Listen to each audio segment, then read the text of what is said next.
Assalamualaikum warahmatullahi wabarakatuh. Alhamdulillahi rabbil alamin. Wabihi nasta'inu ala umurid dunya waddin. Wassalatu wassalamu ala al-mab'uthi rahmatan lil alamin. Sayyidina Muhammadin wa ala alihi wa sahbihi wa man tabi'ahum bi ihsanin ila yaumiddin. Allahumma allimna ma yanfa'una wanfa'na bima 'allamtana wa zidna ilman yanfa'una. Rabbi shrah li sadri wa yassir li amri wa hlul 'uqdatan min lisani yafqahu qawli. Kawan-kawan sekalian, alhamdulillahi rabbil alamin, bersyukur kita kehadirat Allah Subhanahu wa taala. Kita bisa berjumpa kembali di program kajian Jumat ini untuk kembali melanjutkan pembacaan kitab Bidayatul Hidayah karya Imam Abu Hamid Al-Ghazali rahimahullahu taala. Kita masih berada di tengah bab adab dukhulil khala, bab yang menjelaskan tentang bagaimana adab ketika masuk ke dalam kamar mandi untuk kita buang hajat. Setelah kita menyelesaikan pembahasan yang berkaitan bagaimana ketika kita buang hajat, kita akan memasuki penjelasan daripada Imam Ghazali adab kita ketika akan membersihkan setelah kita buang hajat.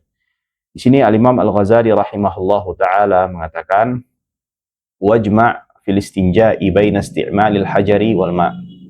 Hendaknya engkau mengumpulkan dalam membersihkan dirimu setelah buang hajat, menggabungkan antara batu dan air.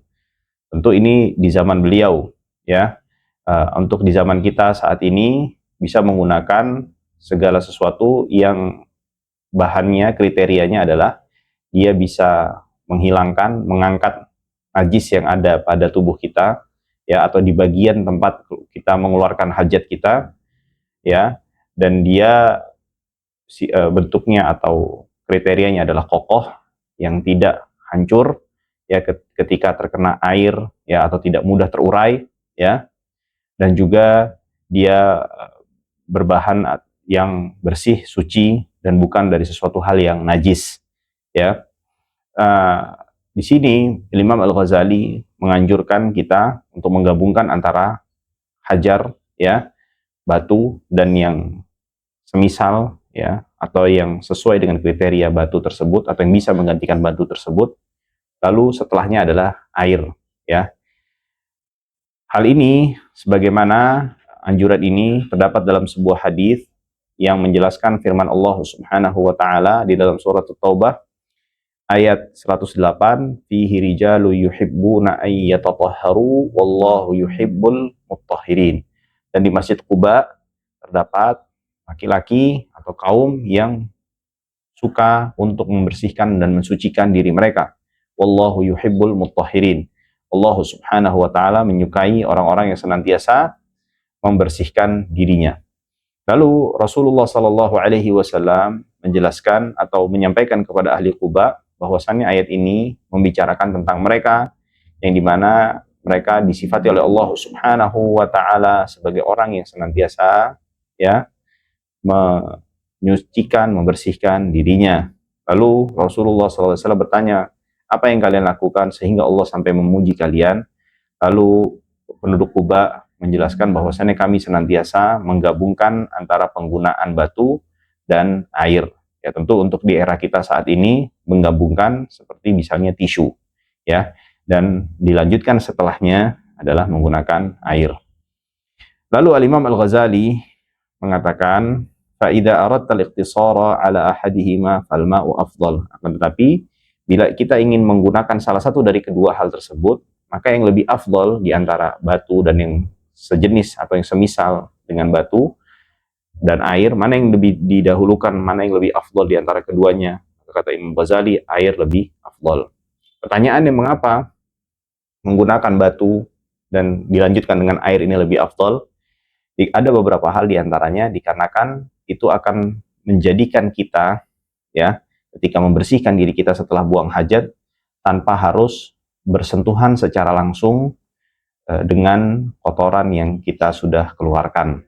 Karena ketika kita menggunakan dengan batu, itu kita menghilangkan zatnya, tapi tidak menghilangkan sisa daripada kotoran yang kita keluarkan. Maka sisa-sisa tersebutlah yang dihilangkan dan dibersihkan oleh air. Berbeda dengan kita ketika kita menggunakan air, kita diharuskan untuk menyentuh atau bersentuhan, ya, kontak secara langsung terhadap atau kepada kotoran, ya, yang kita keluarkan. Adapun bila hanya dengan menggunakan batu atau tisu dan yang semisalnya, kita tidak akan bisa maksimal membersihkan kotoran yang telah kita keluarkan dan kita buang. Lalu Al-Imam Al-Ghazali melanjutkan, wa in iqtasarta 'alal hajar, akan tapi kalau kalian ingin mencukupkan dengan menggunakan batu atau tisu dengan yang ada di zaman kita, fa'alaika an tasta'mila thalathata ahjarin tahirah. Maka kalian hendaknya menggunakan 3 batu yang bersih, munasyi, yang dia suci batunya. Jadi bukan berbahan baku dari hal yang kotor, ya. Munasyifah yang bisa membersihkan. Jadi kalau terlalu halus, ya licin, ya terlalu lembut, sehingga ketika diusapkan, dilapkan kepada bagian tubuh kita yang ada kotorannya itu tidak bisa mengangkat dan menghilangkan kotoran tersebut, tapi harus berbahan baku yang bila kita gunakan di saat kita mengelapkan pada bagian tubuh kita yang ada kotorannya itu bisa menghilangkan dan membersihkannya, ya. Munasyifah lil ain, ya, menghilangkan daripada zat yang ada menempel dari setelah kita melakukan buang hajat. Tumsahu biha mahallun atau tamsahu biha mahallan najwi, ya, yang kalian menggunakan batu tersebut digunakan untuk mengusapkan, ya, bagian tempat kita mengeluarkan hajat kita atau kotorannya. Bihaitsu la tantaqilu an-najasatu an mawdi'iha, ya, dengan kriterianya lagi najisnya itu belum berpindah dari tempat di mana dia menempel setelah dia keluar. Jadi setelah keluar, dia sudah menetap di bagian tempat dia dekat dengan keluarnya, ya. Kalau dia sampai berpindah, yang dimana pindahnya itu sampai melewati, pada bagian yang bila kita berdiri itu masih terlihat, ya, biasanya kan keluarnya najis tersebut akan menempel di sekitaran bagian yang bila kita berdiri itu tertutup di bagian belakangnya, ya. Nah, kalau sampai keluar atau menempel pada bagian yang bila kita berdiri itu masih terlihat, itu diharuskan, ya, menggunakan air. Nah, tapi kalau masih di bagian-bagian yang tadi, sekali lagi, di bagian yang masih atau yang bagian yang bila kita berdiri itu masih tertutup, itu diperbolehkan kita untuk menggunakan batu. Lalu selanjutnya, wa kadzalika tamsahul qadiba fi thalathati mawadhi'a min hajarin, dan menggunakan, ya, lalu mengusapkan pada kemaluan laki-laki, ya, zakarnya, ya, dengan mengusapkan 3 kali usapan. Ya, tentu tidak harus tiga batu, benar-benar 3 batu, artinya 3 helai tisu. Misalnya kita memiliki tisu yang cukup besar, yang dimana mencukupkan dari setiap bagian tersebut untuk kita usapkan tanpa menyentuh atau mengenai bagian yang sudah kita gunakan, ya, maka itu bisa untuk digunakan. Artinya 3 ini bukan suatu keharusan harus ada jumlahnya 3, tapi yang diharuskan itu adalah, wajibnya adalah 3 kali usapan, ya. Kalau misalnya ternyata kita bisa membersihkan dengan 2 kali usapan, maka kita wajib menambahkan usapan yang ketiga, ya. Nah, adapun pada laki-laki, dan begitu juga pada bagian depan kemaluan perempuan, itu sama halnya seperti yang dilakukan pada bagian belakang pria, ya, membersihkan pada bagian yang tertutup saat wanita tersebut berdiri, ya, di bagian lubang tempat mengeluarkan air seninya, ya. Nah, adapun bagi laki-laki, caranya tadi, kalau misalnya laki-laki dia memegang kemaluannya dengan tangan kirinya, lalu batunya dia pegang dengan tangan kanan, tangan kirinya yang menggerak-gerakkan dengan mengusap-usapkan kepada batu atau tisu, ya. Lalu selanjutnya Imam Al-Ghazali melanjutkan, fa in lam yahsulil inqa'u bi thalathatin fatammim khamsatan, ya. Jika tidak mendapatkan bersih, ya. Nah, kriteria bersih dengan tisu itu apa? Yaitu adalah tinggal tersisa kotoran yang mungkin seukuran serpihan-serpihan daripada tembikar. Kata para ulama seperti itu di zaman dulu seperti itu. Artinya tinggal tersisa daripada kotoran itu yang tidak mungkin untuk bisa dibersihkan melainkan dengan air. Artinya kalau dia pakai batu atau tisu, tinggal tersisa dengan itu, maka sudah dikatakan dia sudah membersihkan atau sudah bersih dengan cara mengusapkan tisu atau batu.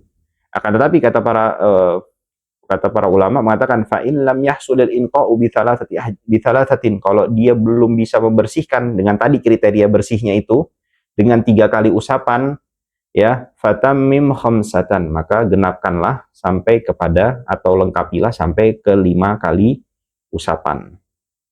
Ya, tentu para ulama dalam fikih itu disebutkan bahwasannya yang wajibnya memang 3, ya. Kalau belum berhasil untuk membersihkan pada 3 kali usapan, maka dia harus menambahkan sampai mendapatkan bersih yang tadi kriteria bersihnya sudah dijelaskan. Nah, bila ternyata kita sudah berhasil membersihkan pada usapan yang keempat, maka disunahkan untuk mengganjilkan bilangan usapannya. Jadi misalnya udah bersihnya 4, ya diganjilin berapa? Jadi kan tambahkan 1 usapan untuk mendapatkan ganjil. Lalu selanjutnya kalau misalnya ganjil berhasil untuk membersihkan, kriteria berhasil itu sudah terpenuhi pada usapan yang ke-6, maka ditambahkan yang ke-7 untuk mendapatkan sunnahnya. Au sab'atan, ya, ila an yunqi, ya, bil itar, sampai dia mendapatkan bersih pada pada bilangan ganjil di usapannya. Fal itaru, adapun ganjil, bilangan ganjil dalam mengusap itu adalah mustahabun, adalah sifatnya sunnah.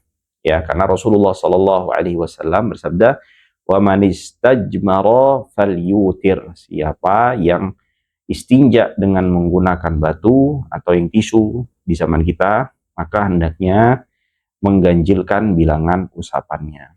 Wal inqa'u, ya, wal inqa'u wajibun, adapun yang membersihkannya wajib. Jadi yang wajib itu 2 hal, membersihkan, mencapai kriteria bersih yang tadi sudah disebutkan, dan 3 kali usapan.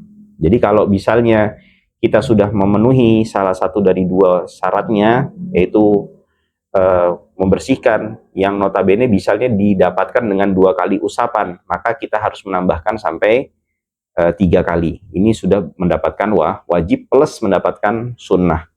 Nah, terus kalau misalnya ternyata kita berhasil membersih atau sudah selesai atau dikatakan sudah sempurna membersihkannya sesuai dengan kriteria yang tadi sudah disebutkan pada bilangan yang keempat, usapan yang keempat, maka kita tambahkan usapan yang kelimanya untuk mendapatkan sunnah bilangan ganjil. Baik. Lalu wala tastanji illa bil yadil yusra, dan hendaknya jangan beristinja melainkan dengan tangan kiri. Ini yang diajarkan oleh Nabi Muhammad Shallallahu Alaihi Wasallam. Istinja dengan tangan kanan hukumnya adalah makruh, karena kanan ini pada bagian makrumatan, pada bagian penghormatan. Ketika kita membersihkan, merawat diri kita, hendaknya mendahulukan pada bagian kanan terlebih dahulu, setelah itu melanjutkan pada bagian kiri. Dan mendahulukan pada bagian kanan pada sifatnya yang memuliakan tubuh kita, adapun pada bagian-bagian yang digunakan untuk yang berinteraksi dengan hal-hal yang dikategorikan najis ataupun kotor, maka didahulukan pada bagian kiri kita. Wa qul indal faraghi minal istinja, dan katakanlah ketika setelah selesai daripada istinja, Allahumma tahhir qalbi minan nifaq wa hassin farji minal fawahish. Ucapkan doa, ya, yang dimana ini terdapat dalam sebuah riwayat, ya, dalam sebuah riwayat, Allahumma tahhir qalbi minan nifaqi wa hassin farji, ya, ya Allah, bersihkan, sucikan hatiku, wa hassin farji, dan lindungilah kemaluanku, minal fawahish, daripada perbuatan keji, ya. Wadluk yadaka ba'da tamamil istinja bil ardi au bihaitin, ya, dan usapkanlah pada tanganmu yang tadi sudah digunakan untuk beristinja di tanah. Ya, tentu ini kalau kita bicara di tempat terbuka, ya, au bihaitin, atau pada tembok. Ya, tembok di sini bukan berarti tembok rumah kita untuk jadi tempat membersihkan. Ya, ini di zaman beliau saat itu. Tsumma ghasilha, lalu bersihkanlah. Supaya apa? Kita juga melakukan hal yang sama di tangan kita seperti yang kita lakukan pada bagian apa? Pada bagian tempat kita mengeluarkan hajat kita, ya. Karena kita juga menyentuh dengan tangan kita tersebut, ya, atau kita tidak bisa memastikan bahwasannya seluruh tangan kita yang tadi kita gunakan untuk beristinja itu steril atau bersih dari kotoran yang kita telah keluarkan. Baik, selanjutnya beliau melanjutkan bab adabi al-wudu, babu adabil wudu, atau babun adabul wudu'i, bab yang menjelaskan tentang adab-adab wudu. Fa'idha faraghta minal istinja'i fala tatrukis siwak, jika kamu engkau telah selesai daripada istinja, jangan tinggalkan siwak. Ya, siwak ini adalah sesuatu yang amat sangat dicintai oleh Rasulullah sallallahu alaihi wasallam. Di dalam hadis Rasulullah sallallahu alaihi wasallam bersabda, "As-siwaku matharatun lil fami, mardatun lirabbi." Siwak itu membersihkan diri, ya, matharatun lil fami, ya, membersihkan mulut, wa mardatun lirabbi, dan juga mengundang atau mendatangkan keridhaan Allah Subhanahu wa taala. Bahkan menurut penelitian saat ini, terdapat di dalam siwak tersebut satu zat yang bisa menghilangkan bakteri-bakteri yang mungkin bisa dikatakan bisa berbahaya pada mulut kita, yang tidak bisa dihilangkan melainkan dengan siwak. Ya, nah, ini diantara hikmah. Tentu kita beribadah bukan hanya sekedar dengan hikmah, tetapi kita harus memastikan atau meyakini bahwa setiap apa yang diperintahkan oleh Allah dan Rasulnya Muhammad Sallallahu Alaihi Wasallam, baik itu yang sifatnya diwajibkan atau yang disunahkan, pasti memiliki hikmah yang bisa menjadi sebuah hal yang positif, hal yang baik untuk diri dan kehidupan kita. Dan juga Nabi Muhammad Sallallahu Alaihi Wasallam, ya, itu amat menyukai siwak sebagaimana yang tadi sudah disampaikan. Lalu Imam Ghazali menukil daripada hadis yang tadi disampaikan, fa innahu matharatun lil fami wa mardatun lirabbi, ya, wa maskhatatun lisyaitan, dan menjadi sumber kebencian daripada syaitan. Karena syaitan ini suka kalau kita tidak membersihkan diri kita, kita tidak terlihat bersih, menjaga kesucian daripada diri kita. Maka ketika orang tidak melakukan sebaliknya, dia mendatangkan apa? Keridhaan, kecintaan, kesenangan, kebahagiaan buat setan. Kalau kita melakukan kebalikannya, yaitu menjaga kebersihan diri kita, ya, maka itu kita akan mendatangkan kebencian dan kemurkaan daripada syaitan, yang dimana kemurkaan syaitan itu, kita menjadikan syaitan itu murka, berarti kita mendatangkan keridhaan Allah Subhanahu wa ta'ala. Baik. Wa salatun bisiwakin afdal min sab'ina salatan bila siwak. Salat, satu kali salat yang dilakukan dengan bersiwak terlebih dahulu, itu nilai pahalanya 70 kali lebih afdal daripada salat yang dilakukan tanpa bersiwak sebelumnya. Ini ada dalam sebuah hadis, walaupun hadisnya di sini sifatnya dhaif, tapi bisa untuk dijadikan acuan karena adalah hadis yang menceritakan atau yang menjelaskan tentang fadilah amal. Wa ruwiya an Abi Hurairah radhiyallahu anhu qala Rasulullah sallallahu alaihi wasallam, Rasulullah sallallahu alaihi wasallam bersabda, "Laula an asyqa ala ummati la amartuhum bisiwaki fi kulli shalah." Kalaulah tidak khawatir memberatkan umatku, aku pasti akan menyuruh umatku untuk bersiwak setiap akan sholat, ya. Wa anhu, dan dari Nabi Muhammad sallallahu alaihi wasallam, umirtu bisiwaki hatta khasyitu an yuktaba alayya. Aku telah diperintahkan untuk bersiwak hatta khasyitu, sampai aku khawatir bahwasannya siwak ini adalah suatu hal yang telah diwajibkan, ya, atasku. Tsumma jlis lil wudu'i mustaqbilal qiblah, lalu duduk. Maka kalau wudu itu afdhalnya duduk sambil mustaqbilal qiblah, menghadap ke arah qiblah. Ala maudhi'in murtafi'in, di atas tempat yang agak sedikit tinggi daripada airnya, ya. Gai la yusibuka, maksudnya dari sedikit tinggi daripada tempat air itu turun, bukan dari tempat air itu keluar, ya. Supaya apa? Kata Imam Ghazali, kai la yusibakar rasyash, supaya tidak terkena cipratan-cipratan daripada air yang telah kita gunakan. Ya, waqul, dan katakanlah bismillahirrahmanirrahim. Ya, bismillahirrahmanirrahim. Rabbi a'udzu bika min hamazatis syayatin. Wahai Allah Subhanahu wa taala, aku ya berlindung daripada cercaan, celaan daripada syaitan. Wa a'udzu bika rabbi an yahdurun.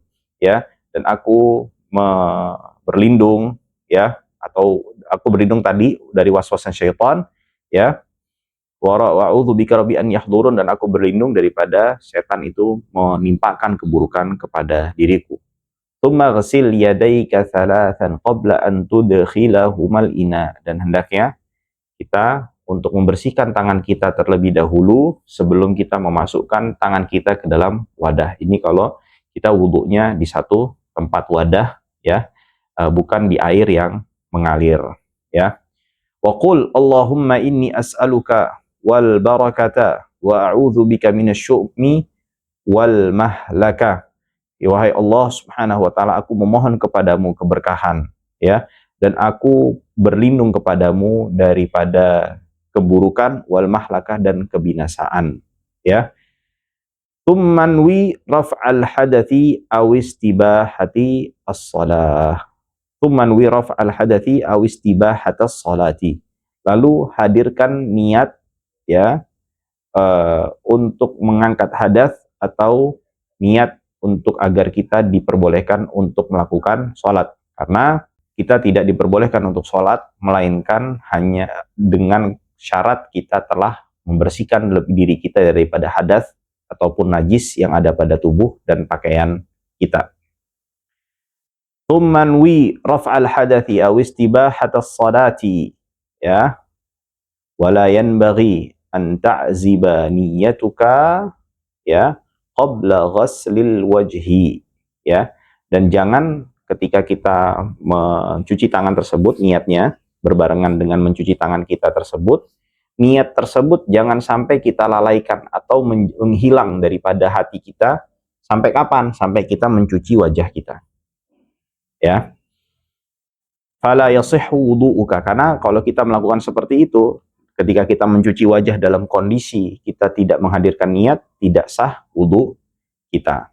Jadi di sini Al-Imam Al-Ghazali, ya, menjelaskan wudu itu tidak menjelaskan seperti para fuqaha, ya, memisah-misahkan mana yang sunnah, mana yang wajib, mana yang ditekankan, ya. Tapi beliau menggabungkan secara keseluruhan dan disampaikan menjadi satu, ya. Di sini di dalam bab tadi yang dibacakan itu sudah ada yang sunnah, sudah mana ada yang wajib, itu dijadikan satu tanpa beliau memisahkannya. Karena di sini beliau membicarakan tentang adab, ya, yang dimana adab itu adalah kita ketika beribadah tanpa memperhatikan mana yang wajib, ya, mana yang sunnah. Kesemua tersebut dilakukan secara keseluruhan dalam rangka untuk kita bisa beribadah dan berubudiyah kepada Allah Subhanahu wa taala secara maksimal. Lalu apa saja yang berkaitan dengan wudhu itu akan kita lanjutkan insyaallah di pertemuan yang akan datang. Wallahu taala a'la wa a'lam wa ahkam. Wassallallahu wasallam ala nabiyyina Muhammadin wa ala alihi wa sahbihi ajma'in. Walhamdulillah rabbil alamin.